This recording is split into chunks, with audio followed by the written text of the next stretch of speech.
हम कर रहे हैं सोशल जस्टिस का रिवीजन। आगे तीसरी यूनिट ही है ये, CWS की सदस्यता की आहताएं में संशोधन। तो CWS की सहायता के लिए हम बाल मनोविज्ञान, मनोरोग विज्ञान या विधि या सामाजिक कार्य, मनोस्वास्थ्य, दिव्यांग बालकों की विशेष शिक्षा संबंधी डिग्री तथा 7 वर्ष की विशेषज्ञता जरूरी है। बाल दुरुपयोग से संबंधित स्वच्छ रिकॉर्ड। तो इसमें CWC सदस्यता की अर्हता में संशोधन हुआ है। न्यायपालिका की जगह जिला मजिस्ट्रेट की भूमिका में वृद्धि हुई है। गोद लेने संबंधी प्रक्रिया में संशोधन। समन्वित बाल विकास सेवा योजना। समन्वित बाल विकास सेवा योजना 1975 में आई। 2 अक्टूबर 1975 को शुरू यह योजना महिला एवं बाल विकास मंत्रालय द्वारा संचालित है। महिला और बाल विकास द्वारा संचालित है।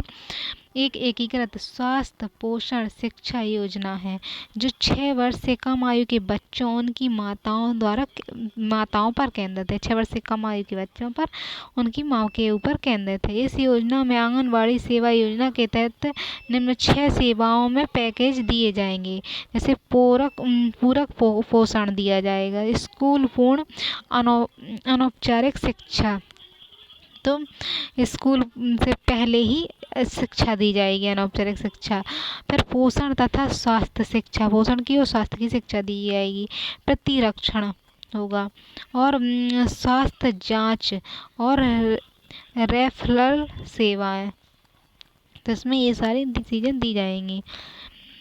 फिर है समन्वित बाल विकास का उद्देश्य। समन्वित बाल विकास का उद्देश्य क्या है? तो समन्वित बाल विकास का उद्देश्य 0 से 6 वर्ष तक के बच्चों के पोषण और स्वास्थ्य को बेहतर बनाना।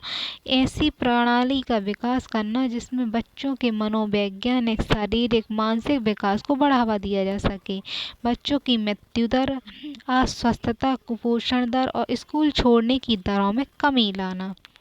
यानी बच्चों की मृत्यु दर कम हो, कुपोषण भी कम हो, स्कूल कम छोड़ें वो। समन्वित बाल विकास योजना के कार्य क्या किए जाएंगे? तो समेकित बाल विकास सेवा के तहत बच्चों को 300 दिनों के लिए पूरक भोजन दिया जाता है। तो 300 दिन तक पूरक भोजन दिया जाता है। इसमें प्रतिदिन 500 कैलोरी ऊर्जा, 12 से 15 ग्राम प्रोटीन युक्त भोजन शामिल है। स्तनपान कराने वाली गर्भवती महिलाओं को और 600 कैलोरी की ऊर्जा और 18 से 20 ग्राम प्रोटीन युक्त भोजन शामिल है। गर्भावस्था के दौरान मां को आवश्यक पोषण के बारे में जानकारी दी जाती है और बच्चों के देखभाल हेतु विभिन्न जरूरतों के बारे में पता लगाकर उनकी मदद की जाती है। इस कार्य हेतु आंगनवाड़ी केंद्र का सहयोग भी लिया जाता है। तो आंगनवाड़ी केंद्र है उसका सहयोग लिया जाता है। बच्चों शिक्षा एवं देखभाल हेतु विभिन्न मंत्रालयों और विभागों में एकजुटता को प्रोत्साहित किया जाता है। तो मंत्रालय है, मंत्रालयों और विभागों में एकजुटता को प्रोत्साहन किया जाता है। तो 16 नवंबर 2017 में भारत सरकार ने ICD के तहत 4 योजनाओं को आगे भी जारी रखने की अनुमति प्रदान की है, जिसमें आंगनवाड़ी सेवा योजना, सबल योजना, बाल सुरक्षा योजना, राष्ट्रीय कृषि योजना, समन्वित बाल संरक्षण योजना, समन्वित बाल संरक्षण योजना ICPS, महिला एवं बाल विकास द्वारा बच्चों के लिए एक संरक्षणकारी वातावरण तैयार करने हेतु, तो महिलाओं और बालकों दोनों के लिए संरक्षण वातावरण, बाल अधिकारों की रक्षा के लिए बच्चों का सर्वोत्तम हित सिद्धांत पर आधारित एक केंद्र प्रायोजित योजना जिसकी शुरुआत 2009-10 में की गई है। समन्वित बाल संरक्षण योजना के उद्देश्य क्या हैं?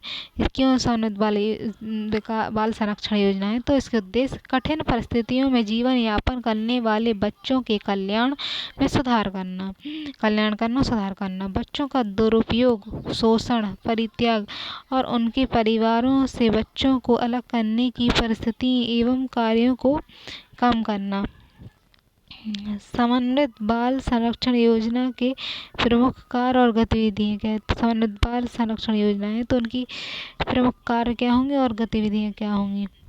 तो किशोर न्याय अधिनियम के अंतर्गत बाल कल्याण समिति, तो किशोर अधिनियम जो है इसके अंतर्गत बाल कल्याण समिति CWC एवं जुवेनल जस्टिस बोर्ड GIBP की स्थापना हेतु वित्त सहायता देना। तो इन्हें वित्त सहायता दी जाएगी किशोर न्याय अधिकरण के अंतर्गत। फिर राष्ट्रीय, राज्य और जिलों के स्तर पर, राष्ट्र के स्तर पर, राज्य में और जिलों के स्तर पर त्रिस्तरीय सेवा प्रदायगी यानी प्रदान करना और अवसंरचना का निर्माण करना। बच्चों की देखरेख, संरक्षण, पुनर्वास या सेवा प्रदान करने के लिए NGO, सरकार, राज्य सरकार आदि वित्त सहायता प्रदान करेगी। जैसे बच्चों के लिए गृह का निर्माण, चाइल्ड लाइन, शहरी और अर्ध शहरी क्षेत्रों में देखभाल, संरक्षण हेतु आरक्षण का अक्षय निर्माण। फिर पालन पोषण देखरेख, तो बच्चों का क्या है? पालन पोषण देखरेख एवं दत्तक ग्रहण की देखभाल निगरानी करना। 2011-12 में ट्रैक चाइल्ड पोर्टल का विवरण, तो ट्रैक चाइल्ड पोर्टल का विकास करना। 2015-16 में खोया पाया वेबसाइट का निर्माण, जो ट्रैक चाइल्ड से एकीकृत एक प्लेटफॉर्म है।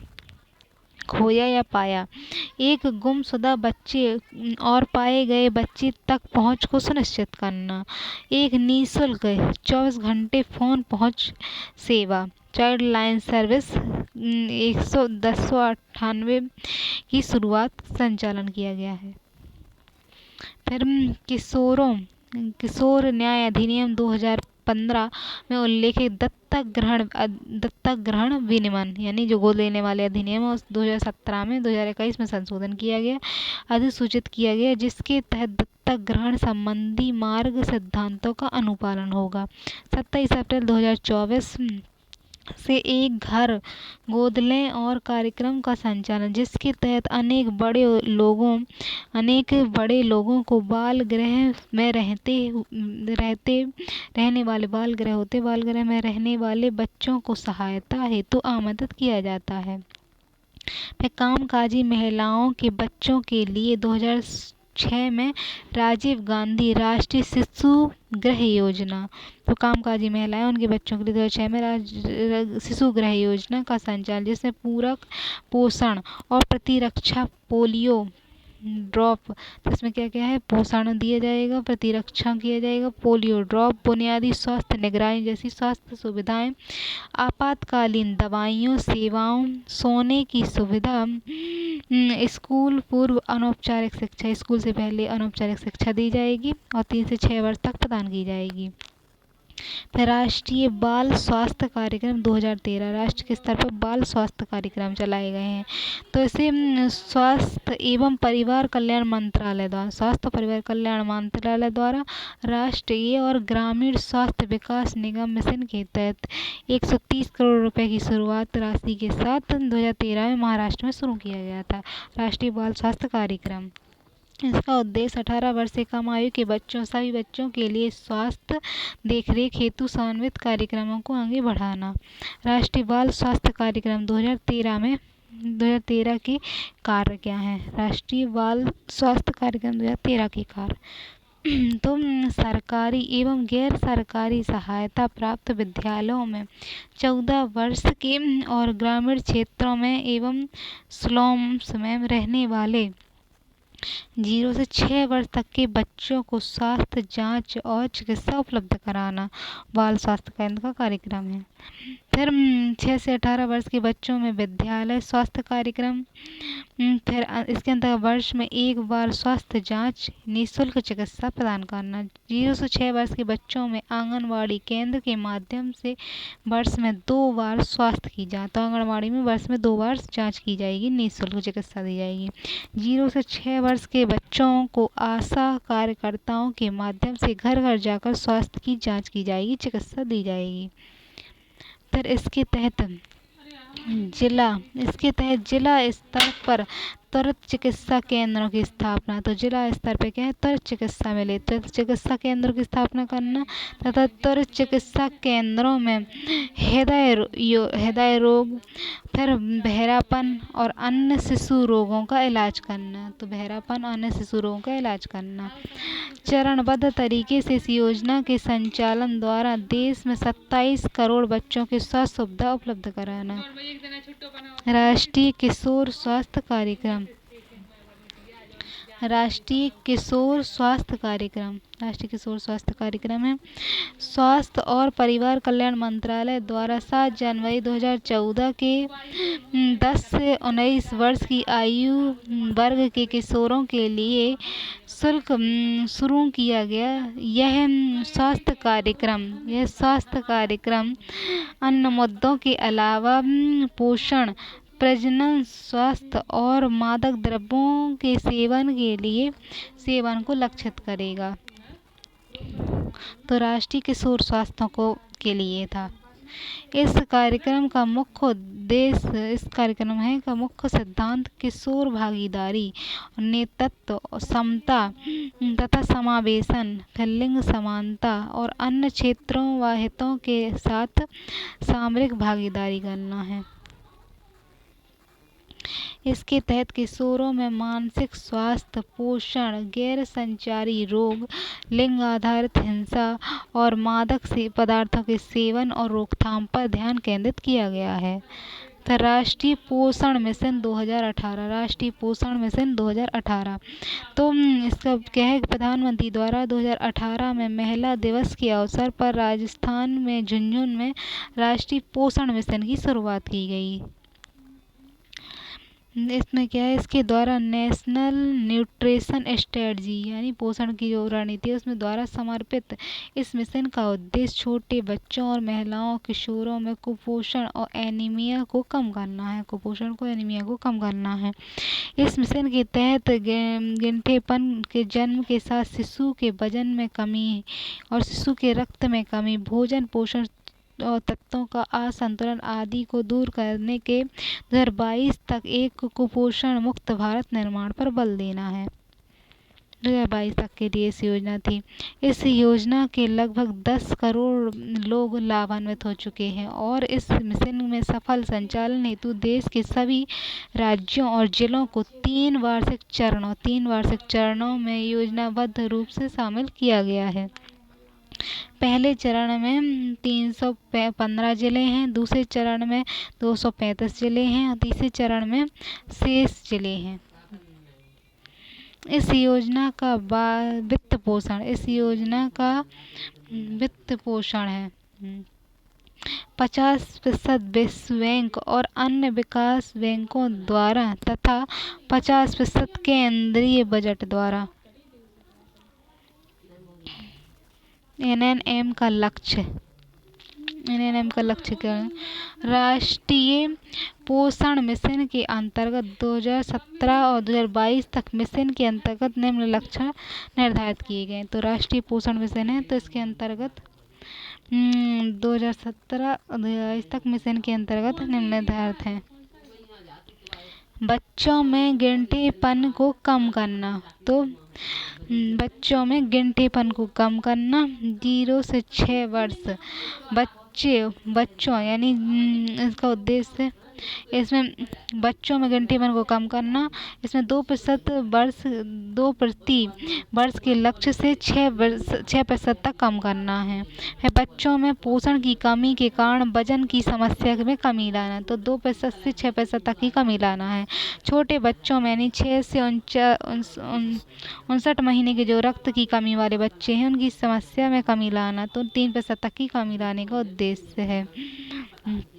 3 से 9% तक की कमी लाना है। फिर 5 से 49 वर्ष आयु वर्ग की महिलाओं एवं किशोरियों के रक्त की कमी की समस्या में कमी लाना। तो 3% की दर से 9% की दर में कमी लाना है। फिर नवजात शिशु के जन्म के समय वजन की कमी की समस्या में कमी लाना। 2 से 6% वर्ष की दर में कमी लाना। फिर है राष्ट्रीय पोषण मिशन की कार्यप्रणाली। तो राष्ट्रीय पोषण मिशन है, तो पोषण मिशन की कार्यप्रणाली। तो इस राष्ट्रीय पोषण मिशन कार्यप्रणाली के माध्यम से मिशन के कार्यक्रम जो है सूचित संचालन और कमेंट एप्लीकेशन स्ट्रेटजी का निर्माण करना। तो ये राष्ट्रीय पोषण मिशन कार्यप्रणाली। राष्ट्रीय पोषण मिशन कार्यप्रणाली में आंकड़ों का समुचित संग्रहण हेतु सभी आंगनवाड़ी महिलाओं एवं कर्मचारियों को स्मार्टफोन, महिला सुपरवाइजर को टैबलेट आदि दिया जा रहा है। सभी आंगनवाड़ी केंद्रों को वजन एवं कद को ठीक से रिकॉर्ड करने हेतु आधुनिक उपकरण उपलब्ध कराए जा रहे हैं। तो इसमें आधुनिक उपलब्ध आंगनवाड़ी केंद्रों को वजन और कद को ठीक रिकॉर्ड करने के लिए आधुनिक उपकरण उपलब्ध कराए जाएं। वजन की कमी और विकास में रुकावट, वजन की कमी हो और विकास में रुकावट एवं गिनठेपन का पता लगाने के लिए आंगनवाड़ी महिलाएं प्रत्येक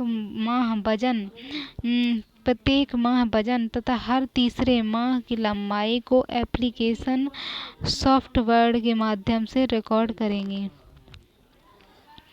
इन आंगनवाड़ी महिलाओं के बेहतर कार्य हेतु प्रोत्साहन राशि के रूप में 500 रुपये तक और अन्य रुपयों में पुरस्कृत किया जाएगा। आंगनवाड़ी महिलाएं हैं, उन्हें बेहतर कार्यक्रम के लिए राशि के रूप में उन्हें 500 रुपये तक, अन्य रूपों में उन्हें पुरस्कृत किया जाएगा। फिर राष्ट्रीय पोषण मिशन के लक्ष्यों को प्राप्त करने हेतु उसकी निगरानी के लिए नीति आयोग की अध्यक्षता में एक टेक्निकल यूनियन का गठन। तो राष्ट्रीय पोषण मिशन है, तो पोषण मिशन के लक्ष्यों को प्राप्त करने हेतु उनकी निगरानी के लिए टेक्निकल यूनियन का गठन करना। तो लक्ष्योपाय हेतु योजनागत प्रयास और मूल्यांकन एवं निष्कर्ष। तो उपलब्धियों की चर्चा करनी है, कमियों सुझाव की। अब बच्चों में रक्षोपाय हेतु नीतिगत प्रयास, बच्चों के रक्षोपाय के लिए नीतिगत प्रयास किए गए हैं। तो उसमें राष्ट्रीय बाल नीति 2013 में, राष्ट्रीय बाल नीति 2013 है। राष्ट्रीय बाल नीति 1974 में बच्चों में सर्वोच्च महत्व की संपत्ति घोषित करते हुए, यानी बच्चों को सर्वोच्च महत्व की संपत्ति घोषित करते हुए उनकी जरूरतों पर केंद्रित कल्याणकारी दृष्टिकोण को अपनाया गया है। तो नीति कब की थी? 1974 में बताया गया कि सर्वोच्च महत्व की संपत्ति बताया गया है। राष्ट्रीय बाल नीति 2013 के अंतर्गत बच्चों के प्रति निरंतर उभरती चुनौतियों तथा 1949 के UN convention on the rights of childs, यानी बच्चों के अधिकारों पर आधारित दृष्टिकोण के साथ समायोजित करने के लिए भारत सरकार द्वारा राष्ट्रीय बाल नीति 2013 को अपनाया गया है।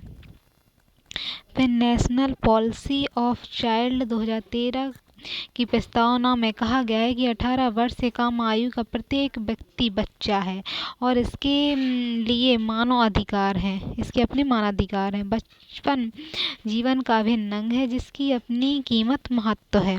फिर बच्चों का सामूहिक समरूप नहीं है, बच्चों का समूह समरूप नहीं है। बच्चों के विकास हेतु दीर्घकालिक सतत बहुक्षेत्रीय एकीकृत एवं समावेशी दृष्टिकोण आवश्यक है। राष्ट्रीय बाल नीति 2013 के मार्गदर्शन सिद्धांत और लक्ष्य। तो राष्ट्रीय बाल नीति 2013 है, तो उसके मार्गदर्शन क्या है, मार्गदर्शन के सिद्धांत और लक्ष्य क्या है? तो प्रत्येक बच्चे का सार्वभौमिक, असंतुलनीय और अविभाज्य मानवाधिकार। तो प्रत्येक बच्चे का क्या है? सार्वभौमिक, अतुलनीय और अविभाज्य मानवाधिकार है। बच्चे के अधिकार एक दूसरे से जुड़े हुए हैं तथा एक दूसरे पर निर्भर हैं और सभी अधिकार जीवन, उत्तराजीविका और शिक्षा, विकास, संरक्षण, भागीदारी का अधिकार बच्चों की भलाई, गरिमामय जीवन के लिए आवश्यक है। फिर जीवन उत्तरजीविता तथा विकास का अधिकार अस्तित्व मात्र से ऊपर है, मतलब अस्तित्व मात्र नहीं रहना चाहिए, उससे ऊपर उनका अधिकार है, जिसमें पहचान हो, राष्ट्रीयता का अधिकार भी शामिल है।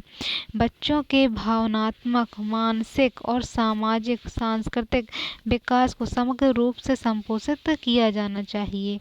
तो भावनाओं को मानसिक रूप से और सामाजिक संस्कृति सबको संपोषित अच्छे से विकास होना चाहिए। सभी बच्चों के समान अधिकार हैं और किसी भी बच्चे से किसी भी आधार पर भेदभाव नहीं किया जाना चाहिए। बच्चों को अपने परिवार में कभी अलग नहीं करना चाहिए। उनको सभी प्रकार की हिंसा से बचाना चाहिए। उनको सम्मान के साथ जीवन जीने का अधिकार दिया जाना चाहिए। बच्चों के विचार बनाने और व्यक्त करने का उचित वातावरण दिया जाना चाहिए। तो बच्चों को विचार बनाने, व्यक्त करने का वातावरण होना चाहिए। फिर बच्चों विचार बनने, व्यक्त करने का वातावरण हो। बच्चों में, विशेषतः बच्चियों में, वंचित समूह के बच्चों, विशेषकर बच्चियों में, वंचित समूह के जो विशेष बच्चे होते हैं, विशेषकर उनमें बच्चियों में आदि में विचार को प्रशासनिक और न्यायिक कार्यवाही करते वक्त सुना जाना चाहिए। बच्चों के हित सर्वोपरि और उनमें सभी निर्णयों में प्राथमिक चिंता का विषय माना जाना चाहिए। तो बच्चों के हित सर्वोपरि होने चाहिए, इसमें सभी निर्णयों में प्राथमिक चिंता का विषय माना जाना चाहिए।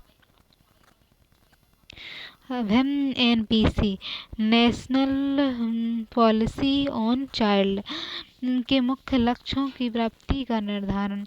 तो प्रशासन के सभी खंडों एवं स्तरों पर उद्देश्यपूर्ण अभिसरण तथा मजबूत समन्वय को स्थापित करना। तो जो प्रशासन के सभी खंडों एवं स्तरों पर उद्देश्यपूर्ण अभिसरण तथा मजबूत समन्वय को स्थापित करना। सभी हितधारकों के मध्य एक क्रियाशील अनुबंध एवं सहयोग को बढ़ाना। तो सभी जो हितधारक हैं, तो सभी हितधारकों के मध्य क्रियाशील अनुबंध और एवं सहयोग को बढ़ाना। विस्तृत एवं भरोसेमंद ज्ञान के आधार को निर्मित करना। तो विस्तृत और भरोसेमंद ज्ञान के आधार को निर्मित करना। पर्याप्त संसाधनों की व्यवस्था करना। जो पर्याप्त संसाधन है, तो पर्याप्त संसाधनों की व्यवस्था करना। फिर इनके लिए एवं उनके साथ कार्य करने वाले व्यक्तियों एवं संस्थानों को संवेदनशील और क्षमतावान बनाना। तो जो बच्चों के साथ काम करने वाले व्यक्ति हैं, उनको संस्थाएं हैं संवेदनशील, क्षमतावान बनाना। इस नीति के प्रभावी क्रियान्वयन और निगरानी हेतु एक national action plan for child यानी 2016 का विकास तथा नेशनल कन्वेंशन एक्शन ग्रुप के गठन का प्रावधान किया जाए। नेशनल कन्वेंशन एक ग्रुप बनाया जाए और इसे एक्शन प्लान चाइल्ड विकास के लिए बनाया जाए। फिर NCAG यानी नेशनल कन्वेंशन एक्शन ग्रुप जो है काउंसिल की समीक्षा।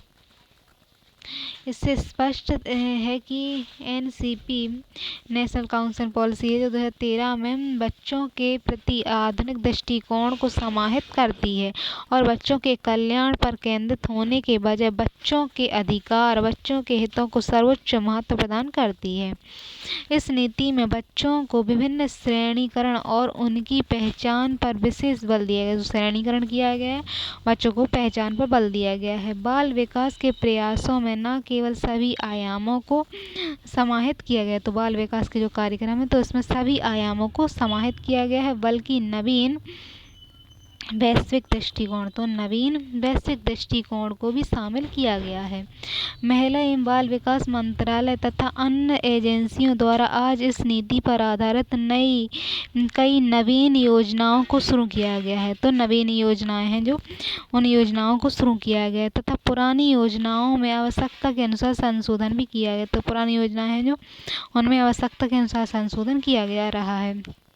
किशोर न्यायालय अधिनियम 2015 के रूप में किया गया है। प्रयास सरकार की इस नीति के प्रति प्रतिबद्धता को परिलक्षित करता है। तो ये प्रयास सरकार के प्रति प्रतिबद्धता की नीति है जो उसको परिलक्षित करता है।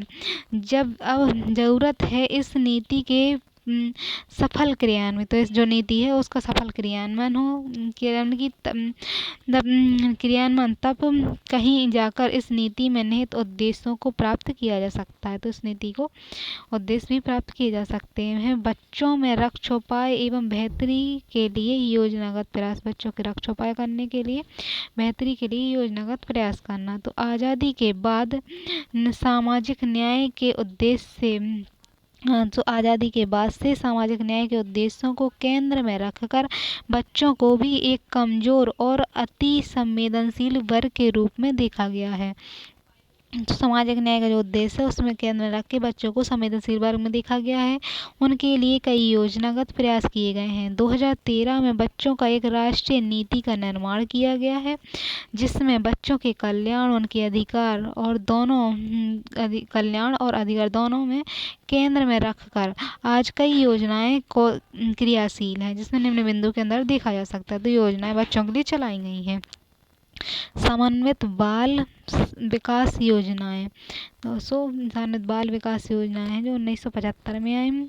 ICDS के तहत संचालित योजनाएं, इसमें आंगनवाड़ी सेवा योजना, प्रधानमंत्री मातृ वंदना योजना, राष्ट्रीय शिशु गृह योजना, पोषण अभियान, किशोरियों के लिए योजना, बाल संरक्षण योजनाएं। तो ये बच्चों के लिए योजनाएं लाई गई हैं। फिर समन्वित बाल संरक्षण योजना 2010 में आई थी। राष्ट्रीय बाल स्वास्थ्य कार्यक्रम 2013 में आई। राष्ट्रीय पोषण मिशन 2018 में, राष्ट्रीय बाल कोष आई तो ये 1979 में। अन्य योजनाएं भी आई जैसे मध्याह्न भोजन योजना 1995 में आई, सर्व शिक्षा अभियान 2001 में, किशोरी शक्ति योजना 2007 में, धन लक्ष्मी योजना 2008 में, राष्ट्रीय माध्यमिक शिक्षा अभियान 2009 में, तो माध्यमिक शिक्षा अभियान 2009 में, सबला योजना 2010 में, तो बेटी बचाओ बेटी पढ़ाओ ये योजना 2015 में आई, सुकन्या समृद्धि योजना 2015 में, किशोरियों हेतु पोषण कार्यक्रम आदि, तो ये योजनाएं थी। फिर योजना का प्रयास, मूल्यांकन और सुझाव, तो इसमें योजना का जो प्रयास है अपने उपलब्धियों की चर्चा करना है, अपेक्षित लक्ष्य से दूर है अभी भी, फिर सुझाव और कमियां के संदर्भ में लिखना है। तो बाल विकास से संबंधित विभिन्न योजनाओं के बारे में विस्तार से जानकारी PDF में अपन पढ़ चुके हैं। अब है GS पेपर 1 में एंड 2 में भी है, पहले में भी है जी महिला वाला टॉपिक है। तो ये GS पेपर 1 में भी महिला के बारे में है। भारतीय समाज में महिला और महिला संगठन की भूमिका, तो सामाजिक न्याय, भारत में अति संवेदनशील वर्ग में महिलाएं, तो अति संवेदनशील में महिलाएं हैं, महिलाओं की स्थिति होगी इसमें। तो भारत में महिलाओं से जुड़ी हुई समस्याएं और अति संवेदनशीलता का उनका स्वरूप, तो परिवार के अंदर हिंसा, उत्पीड़न, दहेज हत्या आदि, तो ये महिलाओं की समस्याएं हैं। फिर सार्वजनिक स्थल पर छेड़छाड़ और बलात्कार, कार्यस्थल पर यौन शोषण, वेश्यावृत्ति और अनैतिक व्यवहार होना, कन्या भ्रूण हत्या, अश्लील साहित्य, चित्र आदि द्वारा महिलाओं के साथ अवैध निरूपण, उनकी गरिमा और प्रतिष्ठा का क्षरण, कामकाजी महिलाओं में भूमिका संघर्ष की समस्या, बाल विवाह एवं कम उम्र में विवाह की समस्याएं, बाल विवाह कम उम्र में विवाह की समस्याएं हैं। भारत में महिलाओं से जुड़ी समस्याओं के कारण क्या हैं, तो भारत में जो महिलाएं हैं उनसे जुड़ी समस्याएं क्या हैं, उन कारण क्या हैं। तो समस्याएं देख चुके हैं, अब कारण क्या है समस्याओं के, तो परंपरागत कारण है, यानी ऐतिहासिक रूप से समाज में पुरुषों का वर्चस्व है और विभिन्न सामाजिक प्रतिबंध एवं घरेलू कार्यों तक सीमित है। तो विभिन्न सामाजिक प्रतिबंध और घरेलू कार्यों तक वो सीमित है, भूमिका निभाती हैं। फिर निम्न शैक्षिक अधिकार, यानी शिक्षा की स्थिति उनकी कम है। संयुक्त परिवार एवं जाति व्यवस्था के नियम हैं। सत्ता संरचना में भागीदारी का अभाव है। सत्ता संरचना में भागीदारी अभाव है। आधुनिक कारण क्या है? तो पुरुषों पर आर्थिक निर्भरता है। पुरुष जो है उस पुरुषों पर आर्थिक निर्भरता है। आधुनिक शिक्षा से वंचित हैं। आधुनिक राजनीतिक सत्ता से वंचित हैं। फिर विभिन्न व्यक्तिगत कानून हैं। आधुनिक बाजार अर्थव्यवस्था एवं उपभोक्तावाद है। महिला आंदोलन के विरुद्ध तंत्र की प्रतिक्रिया, तो महिलाएं आंदोलन करती हैं तो तंत्र उन पर प्रतिक्रिया करता है। तो ये आधुनिक कारण है। महिलाओं की बेहतरी रक्षोपाय समाधान हेतु उपाय, तो महिलाओं की बेहतरी के लिए क्या समाधान कर सकते हैं? तो समाधान कानूनीयत प्रयास।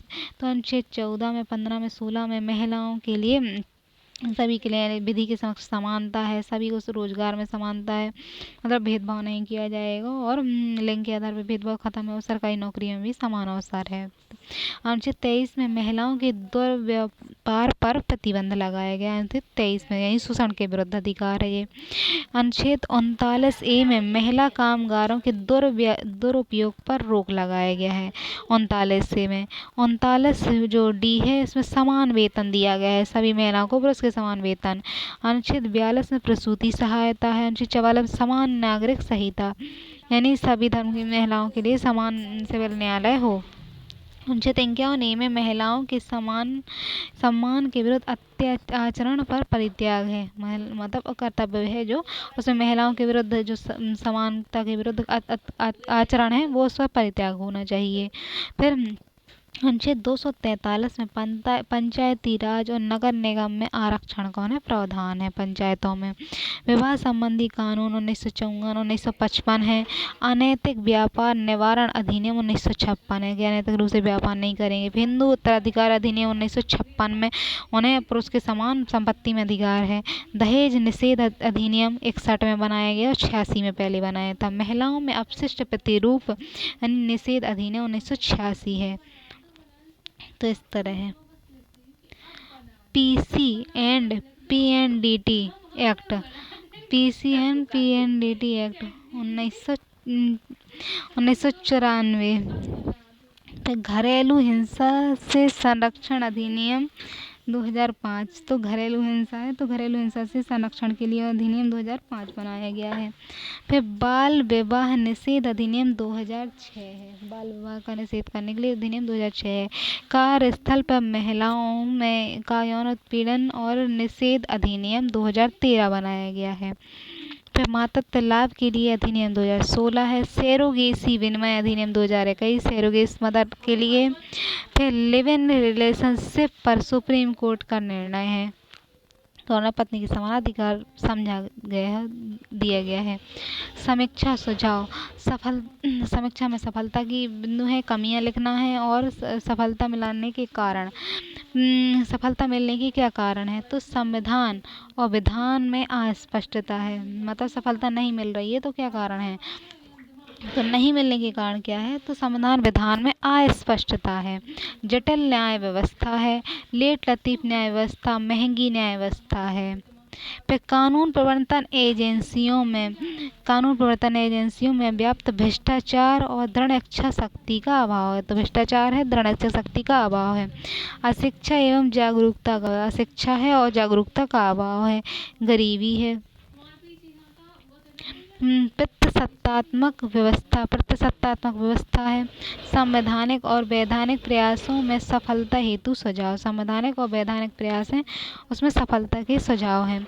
तो असफलता के संदर्भ में कारणों में सुझाव की चर्चा करनी है। असफलता के संदर्भ में कारण। महिलाओं के रक्षोपाय हेतु आयोग संगठन आदि के रूप में किए गए प्रयास। तो महिलाएं तो रक्षोपाय के लिए उनके रूप में किए गए। महिलाओं के रक्षोपाय हेतु आयोग संगठन आदि के रूप में किए गए प्रयास। तो महिलाएं तो महिलाओं के रक्षोपाय हेतु आयोग संगठन आदि के रूप में किए गए प्रयास। तो मतलब आयोग बनाए गए महिलाओं के लिए। तो केंद्रीय सामाजिक कल्याण बोर्ड, कल्याण सामाजिक बोर्ड 1953 में बनाया गया। राष्ट्रीय महिला आयोग 1992 में बनाया गया। राष्ट्रीय महिला कोष 1993 में बनाया गया। राष्ट्रीय महिला कोष 1993 में बनाया गया। महिला आयोग 1992 में बनाया गया।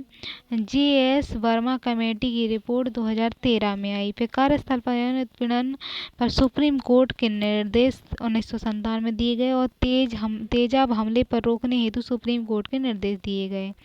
तो ये महिलाओं के रूप में प्रयास किए गए हैं। घरेलू हिंसा अधिनियम, घरेलू हिंसा को रोकने के लिए अधिनियम 2005 आया।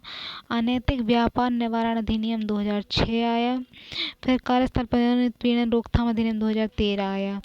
तो इनके बारे में, इनका उद्देश्य क्या था, तो महिलाओं को कार्यस्थल पर वातावरण तैयार करना, महिलाओं के अनुकूल कार्यस्थल का वातावरण हो, उनके विरुद्ध होने वाले यौन उत्पीड़न को रोकना था। प्रावधान था तो इसमें कृषि, घरेलू कार्यों में लगी महिलाएं भी इसके दायरे में आएंगी। फिर सुरक्षित माहौल प्रदान करने और उन्हें यौन उत्पीड़न रोकने की जिम्मेदारी नियोक्ता पर होगी, जो नियोजन कर रहा है उस कार्यक्रम, मतलब चला रहा है संस्था। फिर संगठित क्षेत्र में आंतरिक समिति और असंगठित क्षेत्र में स्थानीय समिति गठन का प्रावधान। तो संगठित क्षेत्र में आंतरिक समिति होगी, असंगठित क्षेत्र में भी स्थानीय समिति का प्रावधान होगा। शिकायतों की 90 दिनों के अंदर जांच का प्रावधान, शिकायतें जो हो रही हैं तो शिकायतों में 90 दिन के अंदर जांच का प्रावधान हो। प्रावधानों के उल्लंघन पर नियोक्ता पर 50,000 रुपये तक का जुर्माना लगाया जाए। तो प्रावधान हो रहे हैं, तो उल्लंघन पर क्या है, नियोक्ता जो नियुक्त कर रहा है उस संस्था को, उसमें 50,000 रुपये का जुर्माना लगेगा। राज्य कानूनों के प्रावधान की जिम्मेदारी राज्य सरकार पर, तो राज्य कानून बनाएगी तो उसकी जिम्मेदारी राज्य सरकार पर होगी। तो समीक्षा है कि यह कानून यौन उत्पीड़न है उसकी अपराध की श्रेणी में नहीं रखता है, यौन उत्पीड़न को अपराध की श्रेणी में नहीं रखता, नागरिक दोष मानता है। पीड़ित की इच्छा पर भी इसे अपराध पर शिकायत दर्ज की जाती है। तो पीड़िता की इच्छा पर भी इसमें अपराध पर शिकायत दर्ज की जाती है, जो सही नहीं है। जब पीड़ित होगी वही महिला तभी शिकायत दर्ज होगी। 2015 में सर्वेक्षण में पाया गया कि 97% कंपनियां इस कानून को अमल में लाने के लिए अवगत नहीं हैं और वहां न तो कंपनी में अनुशासन या नियमावली में इसको शामिल किया गया है, न तो अनुशासन या नियमावली में इसको शामिल किया गया है और न स्थानीय समिति का गठन किया गया है। ये जरूरी है कि इन कानूनों में निहित कमियों को दूर किया जाए, इसे दृढ़ इच्छा शक्ति के साथ लागू किया जाए। फिर बाल विवाह रोकथाम विधेयक 2011, तो बाल विवाह रोकथाम अधिनियम 2011 है। फिर है महिलाओं के रक्षोपाय हेतु किए गए नीतिगत रक्षोपाय के नीतिगत प्रयास क्या किए गए हैं। तो महिलाओं के लिए कल्याणकारी नीतियां बनाई गई हैं, एकीकरण की नीतियां बनाई गई। महिला सशक्तिकरण के लिए राष्ट्रीय नीति, महिला सशक्तिकरण करना है तो उसके लिए राष्ट्रीय नीति 2001 में बनाई गई है। राष्ट्रीय महिला नीति 2016 है, राष्ट्रीय महिला नीति 2016। इसका उद्देश्य क्या है, महिला नीति बनाई गई, इसका उद्देश्य खाद्य सुरक्षा एवं पोषण सहिता स्वास्थ्य पर बल। तो खाद्य सुरक्षा करना, पोषण में सहिता बल, स्वास्थ्य पर बल। शिक्षा के सभी स्तरों पर बेहतर पहुंच सुनिश्चित करने पर प्रबल बल। तो शिक्षा है तो शिक्षा के सभी स्तरों पर बेहतर पहुंच सुनिश्चित करने पर प्रबल बल है। शिक्षा के क्षेत्र में लैंगिक अंतर को कम करने पर बल। तो शिक्षा के क्षेत्र में लैंगिक अंतर है तो लैंगिक अंतर को कम करने पर बल है। लैंगिक आधार पर गरीबी का आकलन और इस संदर्भ में आर्थिक सशक्तिकरण पर बल। तो लैंगिक अंतर पर गरीबी का आकलन और इस संदर्भ में आर्थिक सशक्तिकरण पर बल है। महिलाओं में शासन एवं निर्णय क्षमता। तो महिलाओं में शासन चलाने की क्षमता और निर्णय क्षमता का विकास करने और उनमें भागीदारी को सुनिश्चित करने पर बल दिया गया है। महिलाओं के विरुद्ध हिंसा के प्रत्येक क्षेत्र को रोकने पर बल है। फिर महिलाओं के रक्षोपाय हेतु किए गए योजनागत प्रयास। तो महिलाओं के रक्षोपाय हैं तो उनके लिए क्या योजनागत प्रयास किए गए हैं। तो एक अति संवेदनशील वर्ग के रूप में महिलाओं के कल्याणार्थ आज कई योजनाएं केंद्र और राज्य द्वारा संचालित की जा रही हैं। तो महिलाओं के कल्याण के लिए कई योजनाएं केंद्र द्वारा और राज्य द्वारा भी संचालित की जा रही हैं, जिनको निम्न बिंदु के तहत देखा जा सकता है। फिर स्वाधार योजना है सामाजिक सशक्तिकरण के लिए, स्वशक्ति योजना, फिर आर्थिक सशक्तिकरण के लिए स्लीप योजना, धन लक्ष्मी योजना 2008 यानी कन्या भ्रूण हत्या एवं गिरते लिंग अनुपात को रोकने के लिए, राजीव गांधी किशोरी सशक्तिकरण सबला योजना 2010, राष्ट्रीय जननी शिशु सुरक्षा योजना 2011, प्रधानमंत्री गर्भावस्था सहायता योजना, प्रधानमंत्री मातृत्व वंदना योजना, प्रधानमंत्री द्वारा गर्भावस्था सहायता के लिए मातृत्व वंदना योजना 2017 में आई है। फिर बेटी बचाओ बेटी पढ़ाओ योजना 2015 में, तो बेटी बचाओ बेटी पढ़ाओ योजना 2015 में, सुकन्या समृद्धि योजना 2015 में, फिर सशक्त न्याय योजना 2015 में, प्रधानमंत्री उज्ज्वला योजना 2016 में, प्रेरणा योजना 2016, कम उम्र में शादी तथा बार बार बच्चा पैदा करने की सोच में परिवर्तन हेतु प्रेरणा योजना है, प्रधानमंत्री सुरक्षा मातृत्व अभियान 2016, महिला ई-हॉल्ट योजनाएं, फिर जेंडर बजट आया तो जेंडर बजटिंग है महिलाओं के लिए, ये महिलाओं पर खर्च किया जाएगा। फिर योजनागत प्रयासों की समीक्षा, तो इसमें उपलब्धियां कमियां सुझाव देना है। सुझाव है कि योजनाओं का निर्माण महिलाओं की आवश्यकता के अनुरूप किया जाए, इन योजनाओं को दृढ़ इच्छा शक्ति और भ्रष्टाचार मुक्त तरीके से लागू किया जाए और योजनाओं में राजनीति को रोका जाए, यानी योजनाओं में राजनीति ना हो। तो ये सुझाव है योजना करना चाहिए। महिला शिक्षा का अधिक प्रचार किया जाए और पुरुष प्रधान सोच को बदला जाए, महिलाओं को अग्रणी भूमिका में लाया जाए, स्थानीय निकायों में महिला प्रतिनिधियों का प्रशिक्षण दे, तो स्थानीय निकाय है तो उसमें महिला प्रतिनिधियों का प्रशिक्षण दिया जाए, संवैधानिक वैधानिक लक्ष्य उपाय महिलाओं की पहचान को सुनिश्चित किया जाए। तो ये सारे हैं। फिर राजीव गांधी किशोरी सशक्तिकरण योजना सबला योजना आई है, महिला सशक्तिकरण हेतु राष्ट्रीय मिशन 2010 आया है, बेटी बचाओ बेटी पढ़ाओ 2015 में योजना आई है, प्रधानमंत्री उज्ज्वला योजना 2016 में है, महिला विरुद्ध हिंसा है, भारत में वैश्य बस्ती की समस्याएं हैं, ये सारी समाप्त करने के लिए योजनाएं लाई गई हैं। क्या वैश्य बस्ती को व्यापार का दर्जा दिया जाए, और ये सारी हैं। और इसमें पंचायती राज महिला सशक्तिकरण है, विश्व में महिला आंदोलन का उद्भव, तो ये जीएस पेपर ही में वन में है ये सारी चीज़ें कि विश्व में महिला आंदोलन का उद्भव है, महिला संसार। फिर मानवतावाद, तो मानवतावाद में कि मानव केंद्रीय स्वतंत्रता समानता सामाजिक न्याय जैसे मूल्यों के विकास फलतः दुनिया में सभी समाजों में प्रत्येक तरह की असमानता का प्रारंभ, तो प्रत्येक स्तर की असमानता पर विरोध प्रारंभ, मतलब लिंग असमानता का विरोध भी प्रारंभ, लिंग असमानता है तो विरोध में प्रारंभ। महिला आंदोलन, प्रथम चरण 1789 में 1950 में चला महिला आंदोलन का, द्वितीय चरण महिला आंदोलन का 1950 में आया, तृतीय चरण 1990 में आया, चतुर्थ चरण महिला आंदोलन का 2010 के बाद। तो ये सारी चीज़ें हैं। तो भारत में महिला संगठन एवं महिला आंदोलन चलेंगे, प्रथम चरण द्वितीय चरण तृतीय चरण और चतुर्थ चरण। तो ये है महिला संगठन एवं महिला आंदोलन। तो महिला हैं तो महिला संगठन और महिला आंदोलन। लिंग असमानता, धर्म के आधार पर मान्यताएं हैं, तो धर्म है, धर्म के आधार पर मान्यताएं हैं। महिला में तर्क बुद्धिवाद के विकास, महिलाओं में तर्क करें, बुद्धि का विकास करें एवं विज्ञान के विकास के साथ धर्म कमजोर। तो तर्क बुद्धिवाद का विकास हो, महिला विज्ञान का विकास हो, धर्म जो है वो कमजोर हो, फलतः धर्म का प्रभाव कमजोर हो जाएगा इससे।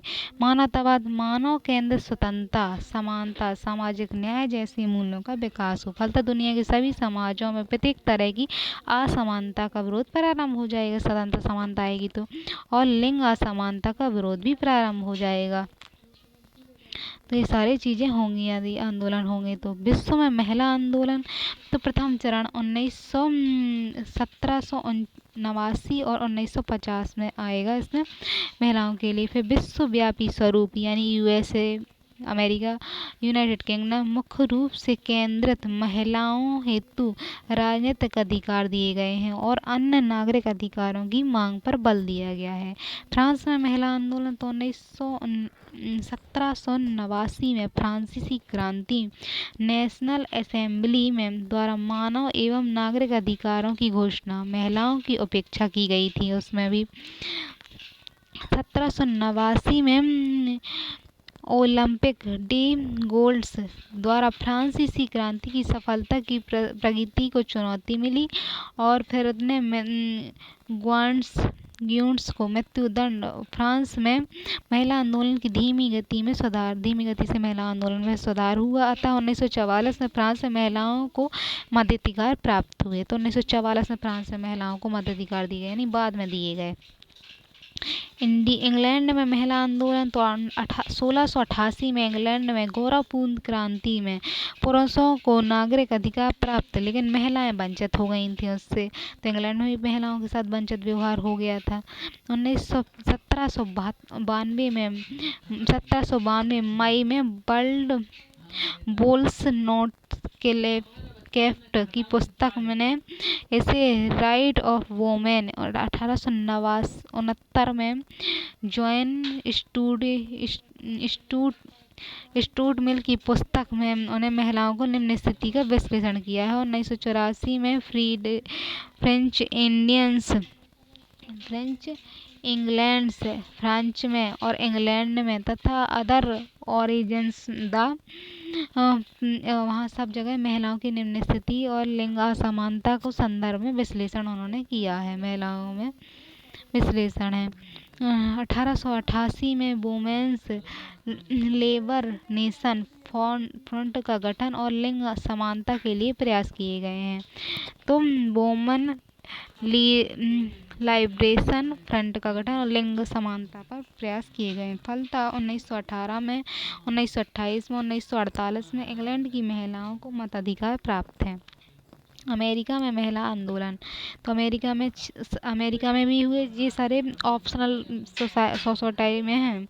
सोशोलॉजी में है। 1776 में अमेरिकी क्रांति हुई। 1789 में बिल ऑफ राइट की घोषणा, जिसमें महिलाओं की उपेक्षा की गई थी। फिर 1830 में क्या है, राजनीतिक अधिकारों के लिए महिला आंदोलन की शुरुआत हुई। दहेज दो है, दास प्रथा आंदोलन, और इस तरह से आंदोलन चले वहाँ भी। फिर 1889 में नेशनल वुमेन सफरिंग एक्शन के तहत वुमेन सफरिंग एक्शन का गठन और इस दिशा में प्रयास किए गए। फल 1920 तक महिलाओं को मताधिकार प्राप्त हुए। तो इस विश्व में भी महिलाओं की स्थिति खराब रही है। 19वीं सदी के उत्तरार्ध से 20वीं सदी के पूर्वार्ध तक लोक कल्याणकारी राज्य का उद्भव हुआ और महिलाओं को नागरिक अधिकार प्राप्ति संभव हुई। तो बाद में महिलाओं को हर जगह अधिकार मिले हैं। 20वीं सदी के मध्य तक प्रथम विश्व युद्ध, द्वितीय विश्व युद्ध के बाद यूरोप अमेरिका का विकसित देश के रूप में उभार हुआ और श्रम मांग में वृद्धि हुई। महिलाओं के लिए रोजगार के अवसर में वृद्धि हुई। फलतः उनकी आर्थिक आत्मनिर्भरता में वृद्धि हुई, जिसके बावजूद महिलाओं के साथ घर में तथा कार्यस्थल पर भेदभाव जारी रहा। तो उनकी स्थिति में आत्मनिर्भरता आई, लेकिन फिर भी उनके साथ भेदभाव जारी रहा। 1950 के बाद महिला आंदोलन का द्वितीय चरण आरंभ हुआ था। तो द्वितीय चरण 1950 के बाद आया और द्वितीय चरण में महिला आंदोलन तीव्र विचारधाराओं पर आधारित था। जैसे पहला चरण उदारवादी महिला है, समाजवादी मार्क्सवादी महिलावाद, रेडिकल महिलावाद। तो इस तरह से आंदोलन द्वितीय चरण में चले। उदारवादी महिलावाद जो था 1789 की धारा का नवी रूप है। तो इसमें प्रमुख मान्यताएं क्या थी उदारवादी महिलावाद की? तो लिंग असमानता का कारण महिलाओं को नागरिक अधिकारों से वंचित करना था। उदारवादी महिला तो लिंग असमानता के कारण महिलाओं को नागरिक अधिकारों से वंचित कर दिया गया। लिंग असमानता का समाधान यानी महिलाओं को नागरिक अधिकार प्रदान करके संभव होगा, तो नागरिक अधिकार उन्हें दिए जाएं। प्रमुख मुद्दा या मांग तो मताधिकार कानून की मांग, शिक्षा प्राप्त करने और सार्वजनिक जीवन में भाग लेने, समान अवसर, स्वतंत्र अभिव्यक्ति और भय मुक्त जीवन जीने आदि के अधिकारों की मांग हुई। भय मुक्त जीवन जिए। प्रमुख नेता कौन थे? तो इसमें तो यूएसए में बेटे और फ्रीडन, यूएसए में नेशनल ऑर्गेनाइजेशन फॉर वुमेन यानी प्रमुख नागरिक प्राथमिक मानव हैं कि नागरिक महिलाएं भी मानव हैं, इस अधिकार तरफ नारा दिए गए। प्रमुख प्रयास में 1950-60 में अमेरिका में नागरिक अधिकार आंदोलन का उद्भव हुआ और इसके तहत महिलाओं द्वारा अन्य नागरिक अधिकार मांगे गए, नागरिकों के समान अधिकार मांगे गए। 1970 में यूएसए में टेक बैक द नाइट आंदोलन जिसका यूरोप के अन्य देशों में विस्तार हुआ और महिलाओं द्वारा भय मुक्त जीवन जीने की मांग की गई। फिर 1996 में फ्रांस के शहीदों को श्रद्धांजलि दिया गया, लेकिन यह श्रद्धांजलि पत्नियों को समर्पित किया गया। तो इस तरह से सुधार हुए। फिर समाजवादी और मार्क्सवादी महिला, समाजवाद और महिलावाद, समाजवादी और मार्क्सवादी महिलाओं में क्या हुआ? तो 1960 के आरंभ तक समाजवादी और मार्क्सवादी विचारधारा पर आधारित थी। प्रमुख मान्यताएं इनकी थी कि लिंग असमानता का कारण समाज में आर्थिक संरचना में निहित है, यानी असमानता का कारण क्या है? आर्थिक संरचना में निहित है। आर्थिक संदर्भ में महिलाओं स्त्रियों को पुरुषों पर निर्भरता है और लिंग असमानता का यही कारण है कि वो पुरुषों पर निर्भर है। फिर लैंगिक आधार पर आर्थिक समानता की स्थापना करके लिंग असमानता को समाप्त किया जा सकता है। प्रमुख मुद्दा और मांगे क्या हैं? तो विवाह का विरोध और इसे अधीनता का स्वरूप माना गया। तो विवाह है तो विवाह पर विवाह का विरोध उसमें और इसे अधीनता का स्वरूप माना गया है। इसमें संपत्ति का अधिकार दिया गया, समान वेतन, घरेलू कार्यों को काम का दर्जा दिया गया, महिलाओं को श्रमिक संगठन बनाने की आदि की मांग हुई। आर्थिक संगठनों में महिलाओं के उत्पीड़न का विरोध हुआ कि आर्थिक संगठन जो बनाए हैं उसमें महिलाओं का उत्पीड़न ना हो। इसके प्रमुख नेता एम डाला कॉक्टा थे। किए गए प्रयास में क्या है? 1960-70 में अमेरिका में समान काम के लिए समान वेतन की मांग के लिए आंदोलन। फलतः 1973 में समान अधिकार संशोधन हुए, पारित हुआ, परंतु अभी तक लागू नहीं हुआ।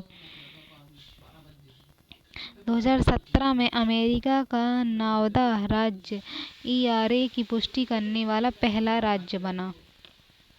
तो अमेरिका का जो नवादा राज्य है वो इस तरह की पुष्टि करने वाला राज्य बना। 70-80 में डाला कोस्टा के नेतृत्व में ब्रिटेन में इटली में घरेलू कामकाज का दर्जा देने की मांग अभी तक मतलब नहीं माना गया था। तो रेडिकल महिलावाद क्या है? तो रेडिकल महिलावाद में 1970 में प्रारंभ हुआ। तो रेडिकल महिलावाद क्या है? 1970 में प्रारंभ हुआ, पुरुष विरोधी आंदोलन था और उदारवादी नारीवाद के प्रतिक्रिया स्वरूप यूरोप और अमेरिका में उद्भव हुआ। प्रमुख मान्यताएं क्या हैं? तो लिंग असमानता का कारण पितृसत्तात्मक समाज है। लिंग असमानता का कारण क्या है? तो पितृसत्तात्मक समाज है। पितृसत्तात्मक समाज का निर्माण पुरुषों द्वारा किया गया। तो पितृसत्तात्मक समाज जो है उसका निर्माण पुरुषों द्वारा किया गया है। महिलाओं को की इस अधीनता का कारण पितृसत्तात्मक समाज के निर्माण का कारण महिलाओं का जीव विज्ञान यानी गर्भधारण या यौनिकता है। तो महिलाओं को पितृसत्तात्मकता झेलनी पड़ती है। फिर महिलाओं के अधीनता की समाप्ति उनके द्वारा पुरुषों के साथ जैविक संबंधों को समाप्त करके ही संभव होगा। तो जैविक संबंधों को समाप्त करना। इसमें प्रमुख मुद्दा है पुरुष सत्ता का विरोध। मुद्दा है कि पुरुष की सत्ता का विरोध करें, स्त्री को भोग की वस्तु मानने का विरोध करें, प्रजनन और यौनिकता को स्वतंत्र नियंत्रण करके अधिकारों की मांग अर्थात गर्भ नियंत्रण एवं गर्भपात का अधिकार और समलैंगिक संबंधों को मान्यता देने की मांग। तो समलैंगिक संबंध है जो, तो समलैंगिक संबंधों को मान्यता देने की मांग है। किए गए प्रयास क्या हैं? तो इसमें रेडिकल महिलावाद में 1960 के दशक में यूरोप में चेतना जागृति मंच का निर्माण और पहली बार स्त्रियों द्वारा पुरुषों के विरोध में पुरुषों से पृथक अपने को अलग समाज के निर्माण पर, तो पुरुषों से पृथक अलग समाज के निर्माण पर इसमें बल हुआ।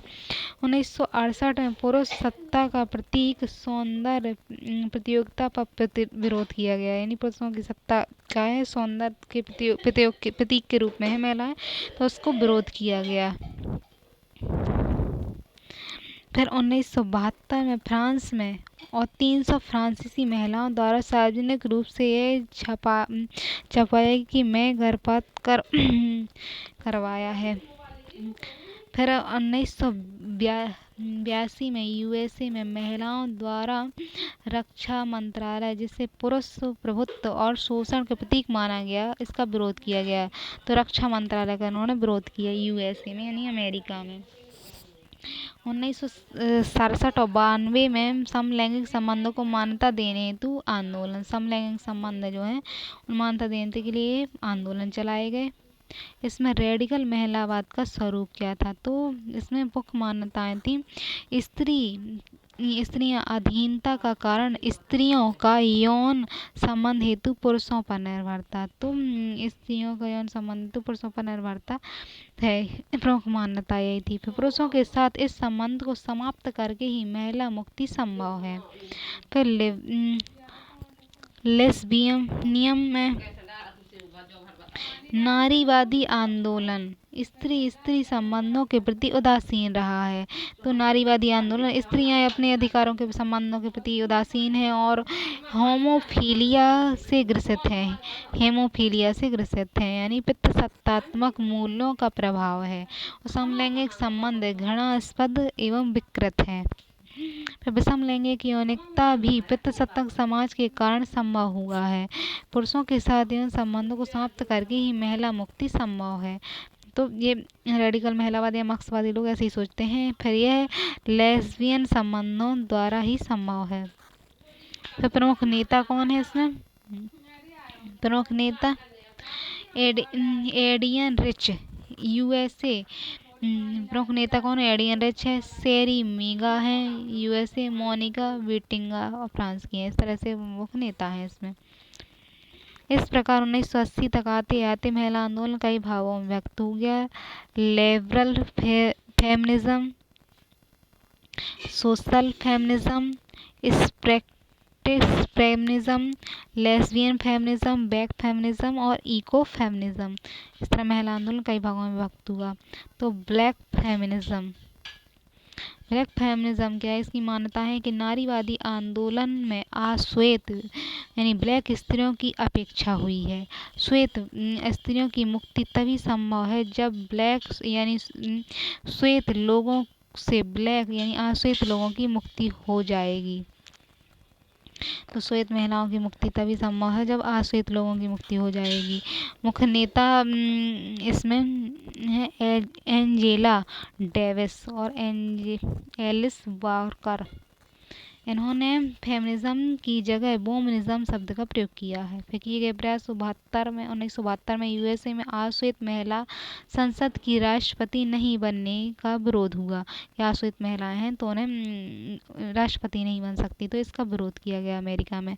1978 में यूके में ब्लैक मूवमेंट ग्रुप का निर्माण हुआ। 1980 में सभी देशों में फैल गया। भारत में शायद पाटिल के नेतृत्व में शरद पाटिल के नेतृत्व में में इस तरह का आंदोलन क्रियाशील रहा। जब तक ऊंची जाति से नीची जाति महिलाओं की स्वतंत्रता नहीं मिलेगी तब तक लिंग समानता नहीं प्राप्त हो सकती है। तो ऊंची जाति और नीची जाति दोनों महिलाओं को समानता दी जाए। 1950 में बेंगलुरु में रूथ मनोरमा द्वारा NFDM, महाराष्ट्र में दलित महिला संगठन गठन और दलित नारीवाद का उद्भव हुआ। इको फेमिनिज्म की मुख्य मान्यता है तो पर्यावरण में महिलाओं की तरह शोषण शिकार रहा है। पर्यावरण भी महिलाओं की तरह शोषण का शिकार रहा है। पर्यावरण को शोषण मुक्त करके ही महिलाओं की मुक्ति संभव है। प्रमुख नेता मिर्जा जेटलिन थे, वंदना शिवा थी। प्रयास 1984 में USA में नाभिकीय बिजली घर का विरोध। भारत में चिपको आंदोलन गौरा देवी के नेतृत्व में। भारत में वंदना शिवा द्वारा इको फेमिनिज्म का नेतृत्व। प्रतिशत चरण 1990 से 2010 तक हुआ। तो ये आखिरी चरण 1990 से 2010 तक। इसमें 1990 के दशक में तृतीय चरण जो था 1990 से 2010 में 1990 के दशक में USA में प्रारंभ, तत्पश्चात यूरोप और ऑस्ट्रेलिया में विस्तार हुआ। इसका इस काल में महिला आंदोलन कई विचारधाराओं में विभक्त हो गया था। तो इसमें भी महिला आंदोलन तृतीय चरण में महिला आंदोलन कई भागों में विभक्त हुआ। इंटेस्टिकेशनल फेमिनिज्म, फिर trans feminism, sex positive feminism, lipstick feminism, postmodern feminism, वेजिटेशनल इको फेमिनिज्म। चतुर्थ चरण 2010 के बाद इसके प्रमुख लक्ष्य क्या थे? तो इंटरनेट एक्टिविज्म, इंटरसेक्शनलिटी,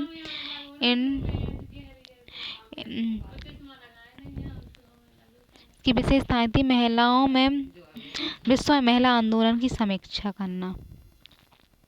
1990 के बाद महिला आंदोलन में बिखराव और विभिन्न विचारधाराओं में विभक्त हुआ।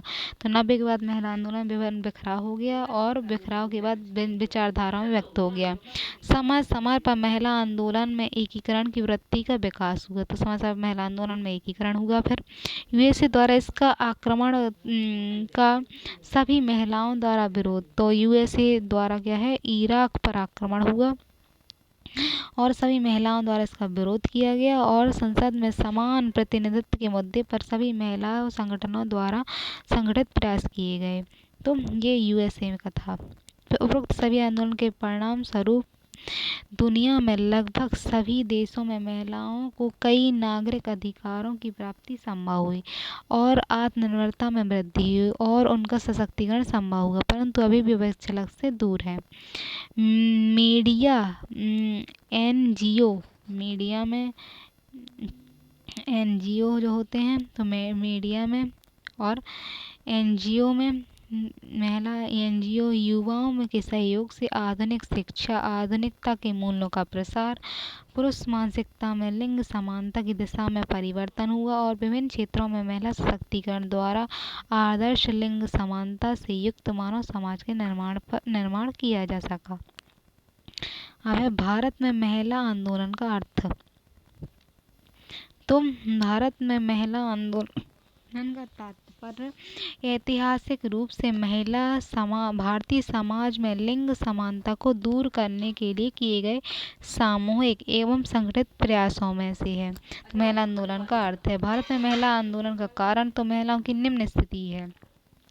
आधुनिकता के मूल्यों का प्रसार हो गया। तो अब महिलाओं की निम्न स्थिति थी, तो महिलाओं में आधुनिकता के मूल्यों का प्रसार हुआ, आधुनिक शिक्षा का प्रसार हुआ, सुधार आंदोलन का प्रभाव पड़ा, नारीवादी विचारधारा विश्व स्तर पर नारीवादी आंदोलन का प्रभाव पड़ा। विश्व स्तर पर जो आंदोलन हो रहे थे उसका प्रभाव, विभिन्न प्रकार के नेतृत्व संगठनों का उद्भव हुआ, यातायात एवं संचार साधनों का विकास हुआ।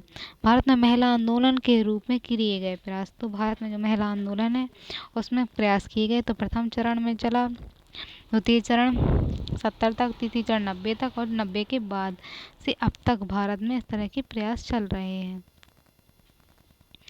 तो प्रथम चरण 1991 से 72 तक चला। प्रमुख लक्ष्य क्या थे? महिलाओं की मांग पर बल, मताधिकार की मांग पर बल, फिर शिक्षा द्वारा महिला एवं परिवार कल्याण पर बल, प्रत्येक संगठन में महिला सहभागिता पर बल, न कि केवल महिला सहभागिता पर, अर्थात महिला आंदोलन पुरुष प्रतिनिधित्व नहीं, महिला आंदोलन का प्रतिनिधित्व पुरुष नहीं करेंगे।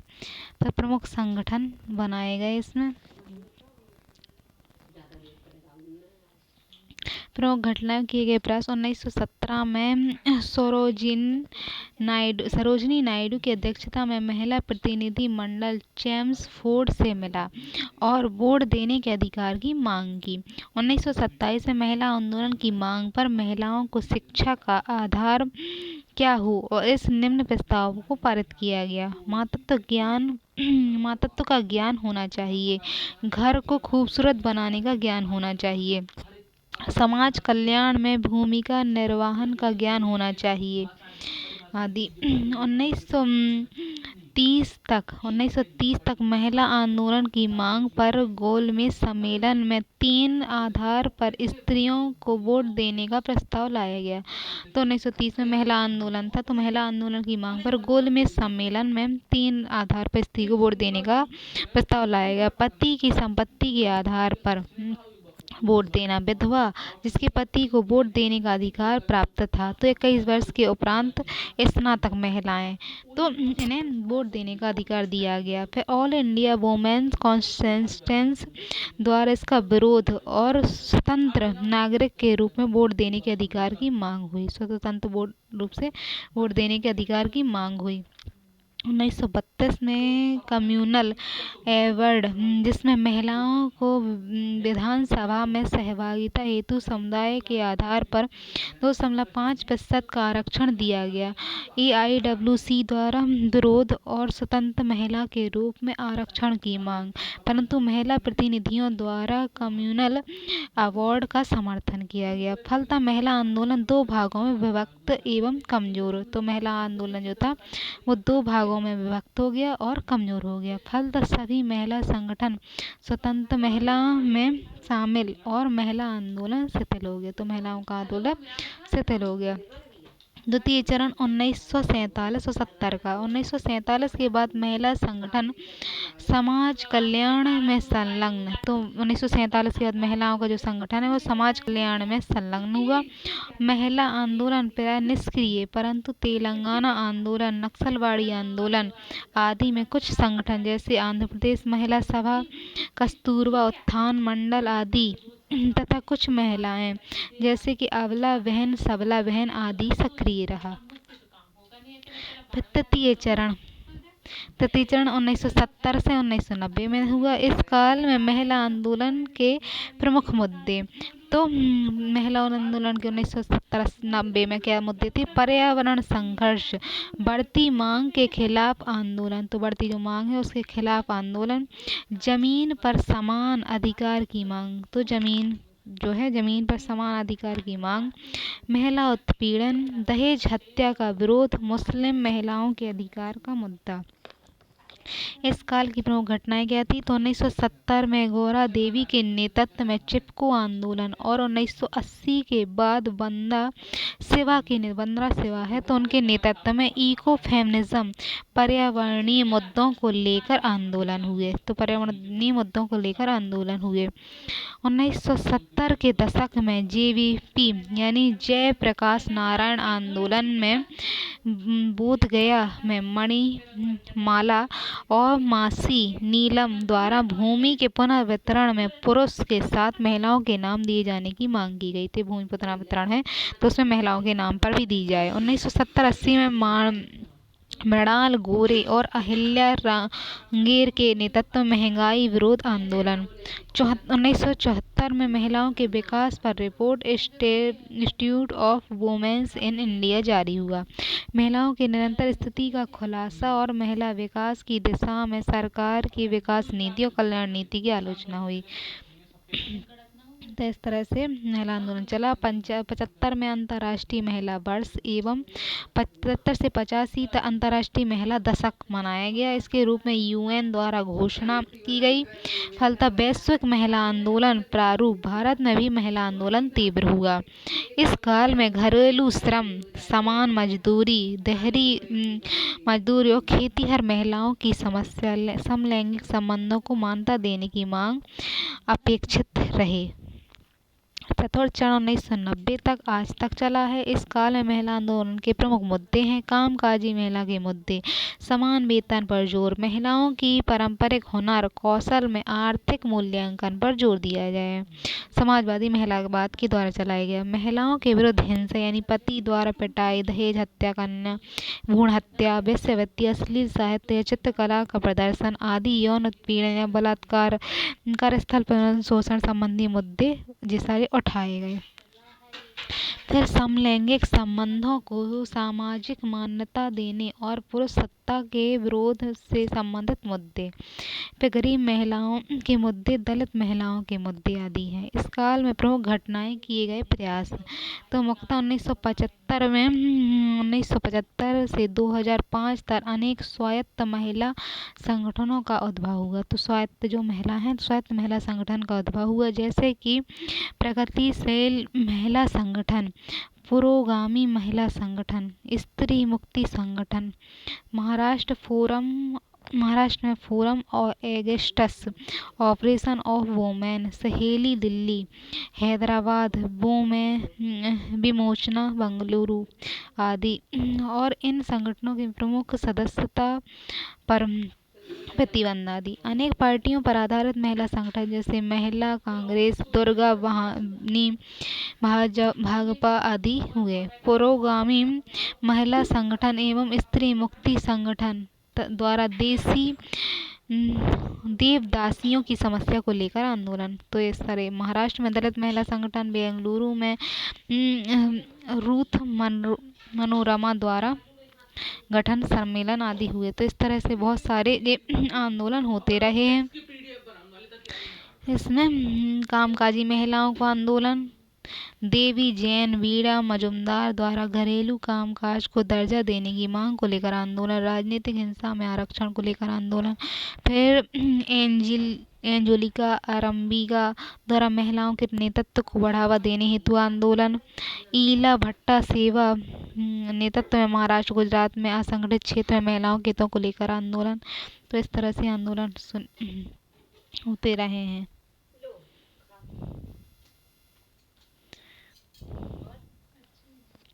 1990 से 2005 तक महिला आंदोलन को तीव्रता आई, लेकिन यह विभिन्न विचारधाराओं के आधार पर विभक्त रही। परंतु 2005 मुख्य 2010 के बाद महिला आंदोलन में एकीकरण की प्रवृत्ति का विकास हुआ, जहां विभिन्न